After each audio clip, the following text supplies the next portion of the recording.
Cette photo a été prise à Gaza en 2025 ou au Yémen en 2018. Une intelligence artificielle a tranché.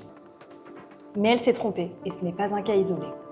Début août, le député LFI Aymeric Caron publie sur X la photo d'une fillette souffrant de malnutrition.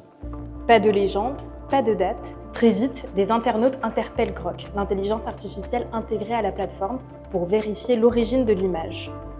Grok cite des sources fiables et affirme avec certitude que la photo date de 2018, qu'elle a été prise au Yémen et qu'elle montre une petite fille nommée Amal Hussein. Sauf que c'est faux.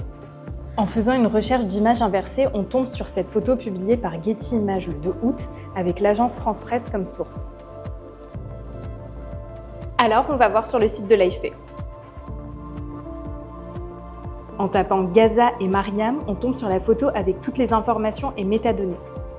Selon la description, on y voit Mariam Dawas, 9 ans, pesant à peine 10 kg.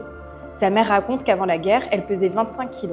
Sur Internet, des versions se contredisent et des internautes interpellent à nouveau Grok dès le lendemain. Grok qui se rétracte et reconnaît même son erreur. Mais il redonne de fausses informations le jour suivant. Quand on l'interroge sur cette photo, il déclare qu'elle a bien été prise au Yémen le 18 octobre 2018 et que personne ne le paye pour mentir. Ces erreurs révèlent les limites des intelligences artificielles utilisées comme outil de vérification, comme l'explique Louis de Dispac, éthicien de la technique et auteur du livre Bonjour ChatGPT. Tous ces grands modèles de langage, d'image, sont des boîtes noires. Il est donc compliqué de définir comment ça marche, ce qu'il y a derrière, ce qu'il se passe à l'intérieur d'un modèle. C'est d'ailleurs une des choses qu'on leur reproche. Grok a des biais encore plus prononcés et qui sont très alignés sur l'idéologie promue, entre autres par Elon Musk.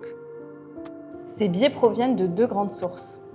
Les données d'entraînement qui conditionnent la base des connaissances du modèle et la phase d'alignement qui détermine ce que le modèle considère comme une bonne ou une mauvaise réponse. Ces modèles de langage font des erreurs, mais ils n'apprennent pas toujours directement. Ce n'est pas parce qu'ils ont fait une erreur une fois qu'ils ne vont plus jamais la faire. Ce n'est pas parce qu'on lui a expliqué qu'en fait c'était faux que du jour au lendemain il va changer sa réponse, parce que ses données d'entraînement n'ont pas changé, son alignement non plus. Le 24 juillet dernier, un internaute a publié sur X ce message. Une photo d'un enfant yéménite de 2016 prise dans un hôpital d'Al-Hodeïda, recyclée en une de Libé en 2025 pour illustrer la situation à Gaza. Mensonge par image, manipulation par amalgame, propagande par détournement. Quand on falsifie le réel pour servir un narratif idéologique, ce n'est plus du journalisme, c'est de la propagande. L'internaute avait accompagné sa publication d'une capture d'écran de la une du journal Libération paru le jour même.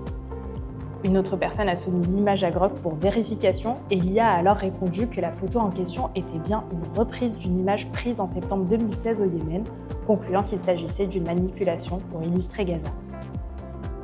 Cette réponse, là aussi, était erronée.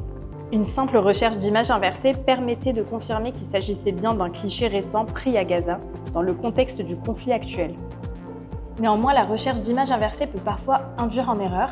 Pensez à cliquer sur les liens pour vous assurer de l'authenticité d'une recherche. Et Grok n'est pas la seule IA à générer des réponses erronées. Sur X, des internautes ont également partagé des réponses inexactes produites par Mistral AI, avec lequel l'AFP a un partenariat. On a testé cet outil avec l'image de Mariam Dawas. Résultat, l'IA s'est elle aussi trompée, indiquant que la photo avait été prise au Yémen.